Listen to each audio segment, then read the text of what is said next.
میں سجدے میں گری تڑپ رہی تھی، میری آنکھوں سے آنسو لگاتار بہہ رہے تھے۔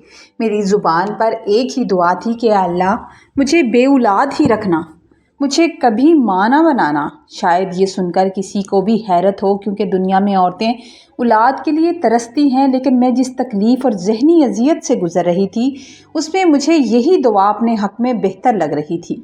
میں نے بہت گڑ گڑا کر التجا کی، لیکن اللہ کا فیصلہ کچھ اور تھا۔ کچھ ہی دن بعد مجھے معلوم ہوا کہ میں امید سے ہوں اور میرے اندر ایک نئی زندگی نے جنم لے لیا ہے۔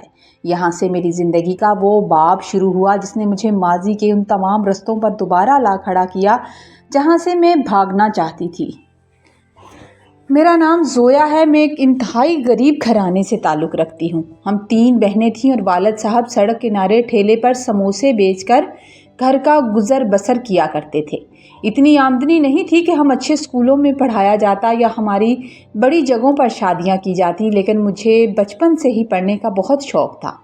جب میری سہیلیاں اسکول جاتی تو میں ان کی پرانی کتابیں مانگ کر گھر لاتی اور خود ہی پڑھنا شروع کر دیتی، کیونکہ مجھے پڑھنے کا بہت شوق تھا۔ میری ماں مجھے گھر کے کاموں کے لیے جو تھوڑے بہت پیسے دیتی تھی میں وہ جمع کر لیتی۔ اسی طرح محنت کر کے اور پرائیویٹ امتحان دے کر میں نے اپنی گریجویشن مکمل کر لی تھی۔ مجھے اس بات پر فخر تھا کہ غربت کے باوجود میں نے ہمت نہیں ہاری۔ میں دکھنے میں ماشاءاللہ بہت خوبصورت تھی، اس لیے ایک دن اچانک ایک بہت امیر گھرانے سے میرے لیے رشتہ آیا تھا۔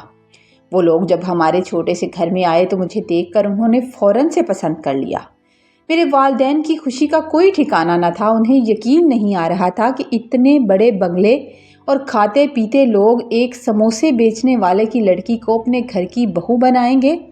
اگلے دن جب میرے والدین ان کے گھر گئے تو وہاں کی شان و شوکت دیکھ کر ان کی آنکھیں کھلی کی کھلی رہ گئیں۔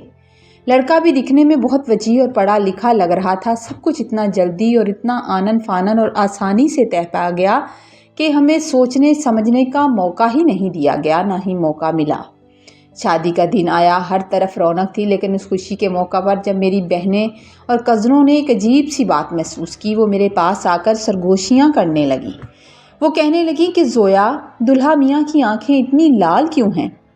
وہ ہر چھوٹی بات پر عجیب طریقے سے کہکے لگا رہے ہیں۔ انہوں نے شک ظاہر کیا کہ شاید وہ کسی قسم کے نشے میں ہیں۔ یہ سن کر میرا دل بیٹھ گیا۔ میرے ذہن میں طرح طرح کے وسوسے آنے لگے۔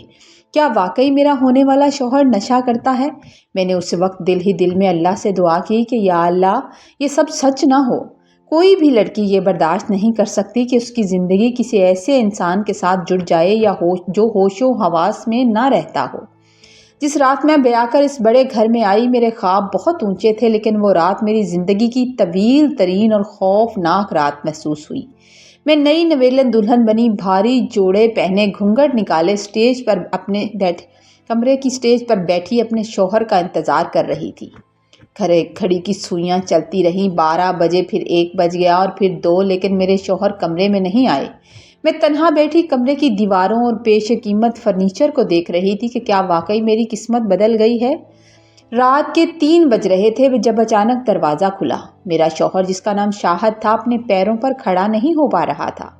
اس کا ایک دوست اسے بازو سے پکڑ کر اندر لایا تھا اور بیڈ پر پٹک دیا تھا۔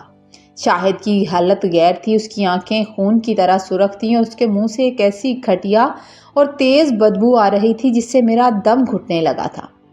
وہ ہوش میں نہیں تھا۔ میں جو اپنی زندگی کے سب سے خوبصورت لمحے کا انتظار کر رہی تھی، اب اس شخص کو سیدھا کر کے لٹا رہی تھی جو میرا شوہر تھا۔ میں ایک معصوم اور چھوٹی عمر کی لڑکی تھی۔ میں نے کبھی نہیں سوچا تھا کہ زندگی مجھے ایسا منظر دکھائے گی۔ میں ساری رات ایک کونے میں دبک کر دیوار سے لگی اسے دیکھتی رہی۔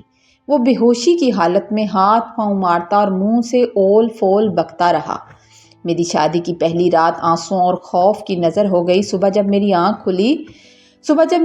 کھلی تو میں نے ہمت جمع کی اور باہر نکلی۔ میری ساس نے ناشتے کی میز پر مجھے دیکھ کر سرد لہجے میں پوچھا، کیا ہوا؟ شاہد ابھی تک سو رہا ہے؟ میں نے ڈرتے ڈرتے انہیں رات کا سارا ماجرا کہہ سنایا تھا۔ وہ کس حال میں گھر آئے تھے؟ میری بات سن کر میری ساس کے چہرے پر ذرا ملال نہ آیا، بلکہ وہ بڑے تیکھے سے لہجے میں بولی، دیکھو زویا، میں سب جانتی ہوں کہ وہ کیا کرتا ہے، اسی لیے تو ہم تمہیں اس گھر میں لائے ہیں تاکہ تم اسے سدھارو۔ اگر وہ اتنا ہی لائق اور مکمل انسان ہوتا تو ہم اس کے لیے اپنے برابر کے کسی بڑے خاندان سے لڑکی لے کر آتے۔ تم جیسے غریب گھر کی لڑکی ہم اس کے لیے کیوں اٹھا کر لائے ہیں؟ تاکہ تم اس کی خدمت کرو، اسے سیدھے راستے پر لے کر آؤ اور اس گھر میں اپنی جگہ بناؤ۔ ان کے الفاظ میرے دل پر کسی تیر کی طرح لگے تھے۔ مجھے احساس ہوا کہ میں کوئی بہو نہیں تھی بلکہ ایک اصلاح کار کے طور پر خریدی گئی تھی۔ دن گزرتے گئے لیکن شاہد نہیں بدلا۔ وہ مجھ پر ہاتھ اٹھاتا، گندی گالیاں دیتا، نشے کے لیے گھر کی چیزیں تک بیچنے لگا۔ میرے 2 جیٹھ تھے جو سارا کاروبار سنبھالتے تھے۔ ان کی بیویوں کی گھر میں بڑی دھاک تھی۔ ہر کوئی ان کی عزت کرتا تھا کیونکہ ان کے شوہر کماؤ تھے، جبکہ میرا شوہر صرف ایک نشئی تھا جس کی اپنی کوئی اوقات نہیں تھی۔ ایک دن میری خالہ زاہد بہن مجھ سے ملنے کے لیے آئی۔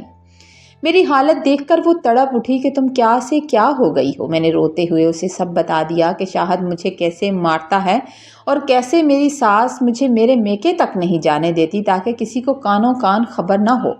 میری بہن نے سنجیدگی سے کہا، زویا، اگر کل کو تمہاری اولاد ہو گئی تو کیا ہوگا؟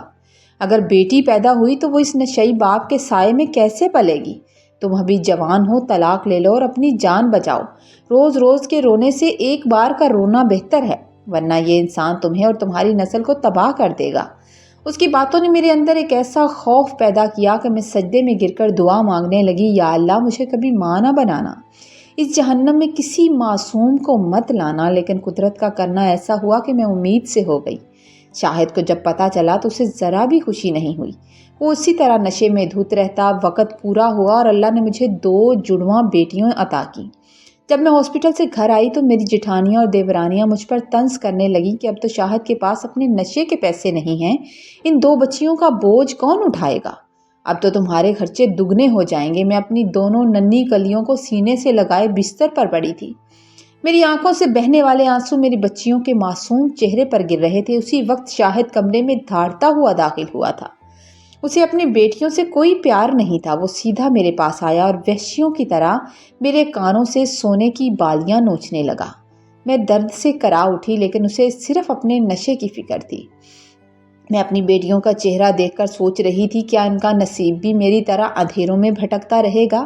جس دن اس نے میرے کانوں سے زبردستی بالیاں نوچی، وہ میری زندگی کا وہ موڑ ثابت ہوا۔ اس وقت مجھے احساس ہوا کہ اب میں صرف ایک مظلوم عورت نہیں بلکہ 2 بیٹیوں کی ماں بھی ہوں۔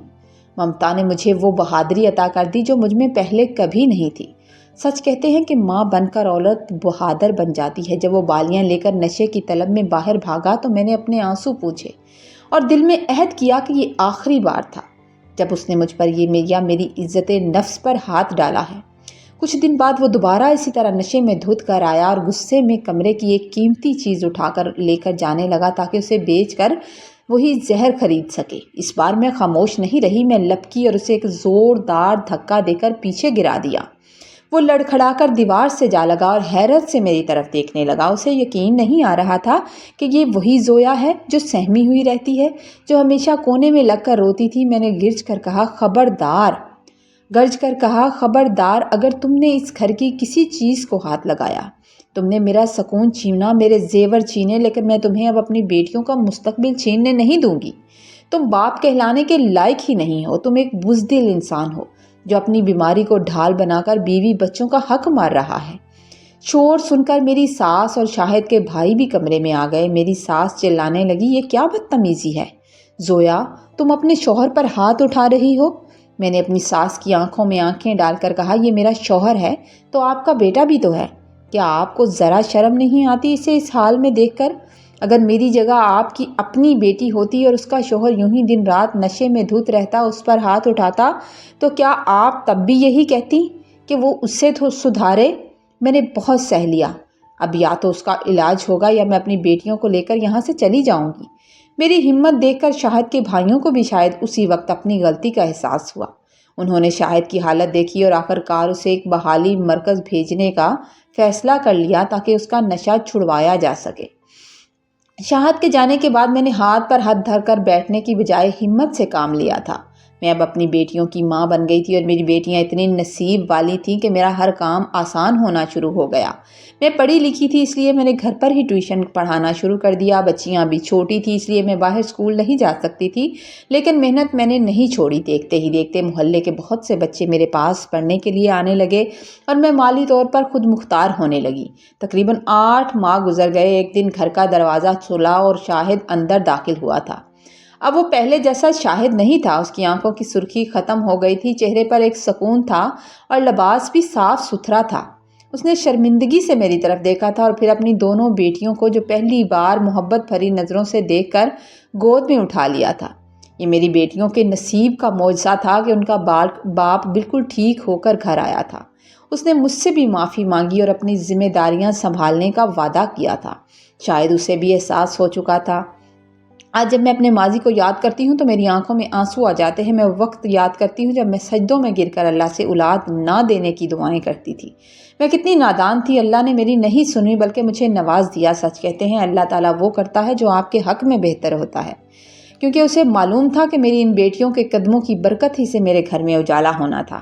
آج اللہ نے مجھے ان 2 بیٹیوں کے بعد ایک بیٹا بھی عطا کیا ہے۔ میرا شوہر اب اپنے بچوں سے بے پناہ محبت کرتا ہے اور ایک ذمہ دار باپ کی طرح ہمارا خیال رکھتا ہے۔ میں نے سبق سیکھ لیا ہے کہ اللہ کی رحمت سے کبھی مایوس نہیں ہونا چاہیے، کیونکہ وہ اندھیروں سے راستہ نکالنے پر قادر ہے۔